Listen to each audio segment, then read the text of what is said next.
Day one of the Senate confirmation hearings for President Donald Trump's Supreme Court justice pick, Judge Neil Gorsuch, is now in the books. Here to talk about today and the whole confirmation process ahead is Nebraska Senator Ben Sasse, who sits on the Judiciary Committee. You were there today. Questioning begins tomorrow.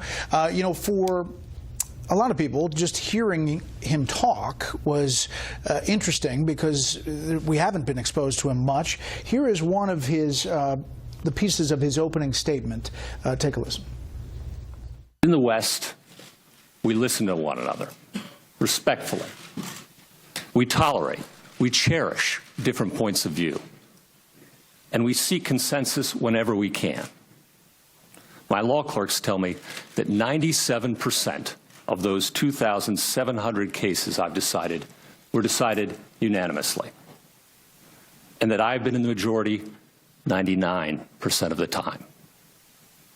That's my record, and that's how we do things in the West.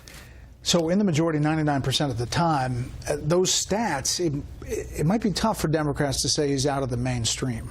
Yeah, I think so. I mean, you listened to today and you heard a lot of attempts at hyperventilating, and I don't know what they have because the guy's a judge. He knows what a judge is, and he's agreeable and pleasant, and people, regardless of what been appointed by Republican or Democratic presidents past, think that he's a great guy and a fine judge, and I think that's true. So what is your sense of where Democrats are? I mean, a lot of the Democrats' opening statements had to do with being mad about Merrick Garland not being moved forward, right, the President Obama's pick, and also about concerns about different issues.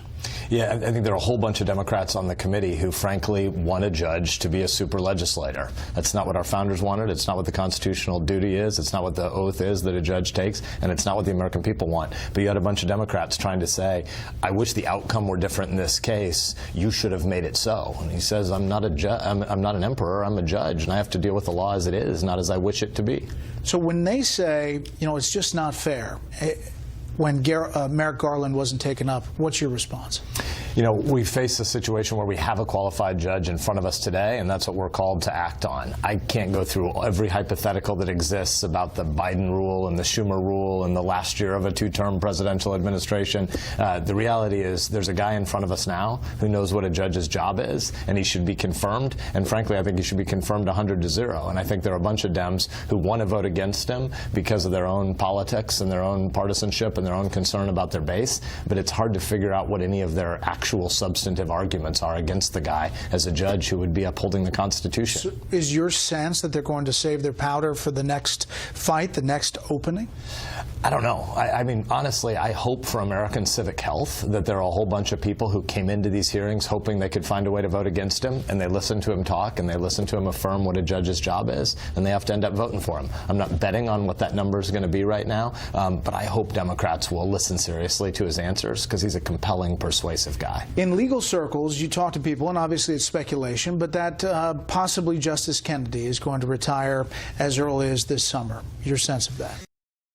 Yeah, I don't have anybody staked out in front of his house and finding out if he's going to the doctor often and what he's eating for breakfast, and he should be eating Husker beef for breakfast. That's what we want everybody to do when you're a Nebraskan. But I think that there are two people on the court that are regularly looked to see if they're going to be the next shoe or two to drop and retire from the court. And I think if you're Justice Kennedy and you look at what this president has done in nominating such a fundamentally stable, honorable man to be the next justice, I mean, I think there are a number of folks who hope that Justice Kennedy will see that as a comforting sign. Process-wise, is it easier for Republicans if Democrats push the issue now and force the hand of Senator McConnell to go to the nuclear option, which is 51 votes for Supreme Court justice, rather than having to do it for the next justice opening? It's a great and a fair question for political handicapping. I get that. But the thing that keeps me up at night is the fact that our kids don't understand the American system of limits on government. Kids don't know why we have three separate but equal branches. They don't know what it means that the First Amendment is this glorious inheritance we have. 40% of American kids or young adults under age 35 think the First Amendment is dangerous right now because you might use your freedom of speech to say something that would hurt somebody else's feelings, and they want a safe space. And we believe in principled pluralism.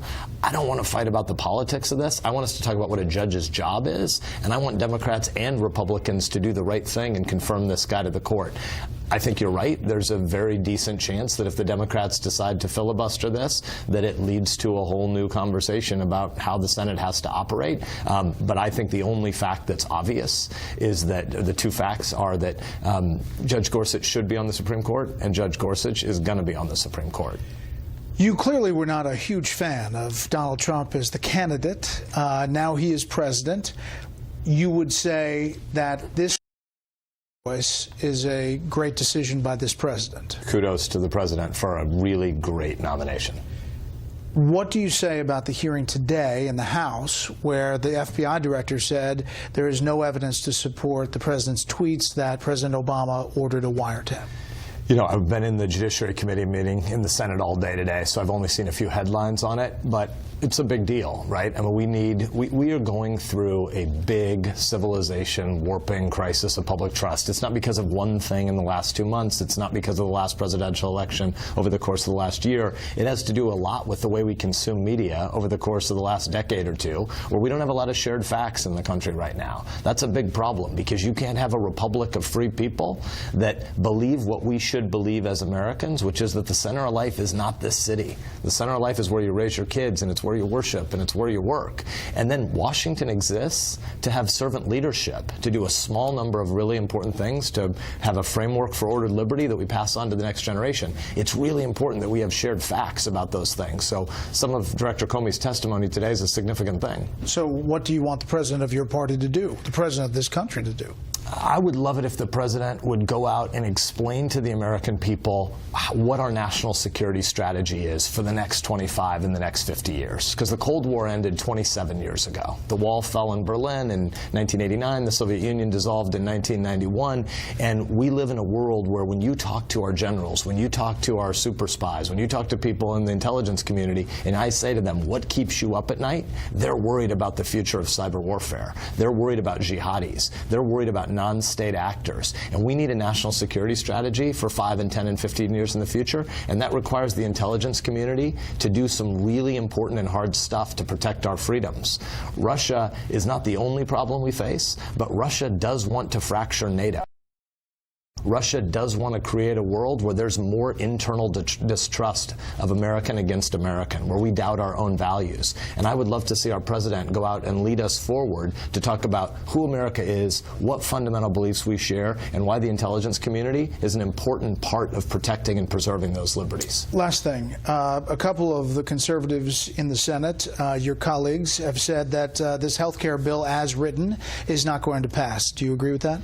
I don't know how to vote count in the House of Representatives. But how do you go? We're going to get a different bill in the Senate. If something passes out of the House, it's going to be different than the thing they're debating right now. Obamacare needs to be fundamentally repealed, period. Ripped up by the roots. We need to get, absolutely, we need to get rid of Obamacare. We also need to replace it. We need to be building a system where Americans can buy the health insurance policies that they want and take them with them across job and geographic change. You brought this message at home to Nebraska. Elkhorn, Nebraska was one of the places you had a town hall.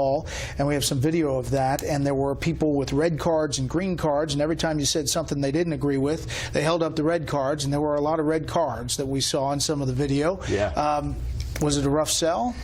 So, a couple of things. First of all, the First Amendment is glorious, and the right of people to protest and scream and yell and give me the finger, it's completely legitimate, and I love their passion, right? I believe in the First Amendment deeply. At the same time, we need to recognize there are a whole bunch of people wanting more town halls right now that have a view of American freedom that's a little different than the vast majority of Americans. I think I did town halls and public events across Nebraska this weekend, and the town hall you're talking about in Omaha on Friday morning, I think we had 700 people at it, and about 500 of them raised their hand when I asked the question, do you believe in socialized medicine? Is that your goal? And it was a hefty majority of the audience. They have a different view than I have, and than most Nebraskans have, and than most Americans have. That's still important for me to go out and hear. Does something get across the finish line? I don't know. The president's going to go try to sell it to the House this week. I honestly don't know. There's some really good stuff in the House health care bill. There's also some stuff that doesn't do enough to make sure that we're ultimately dealing with the long-term crisis of not having health care costs become sustainable. It's too expensive for American families.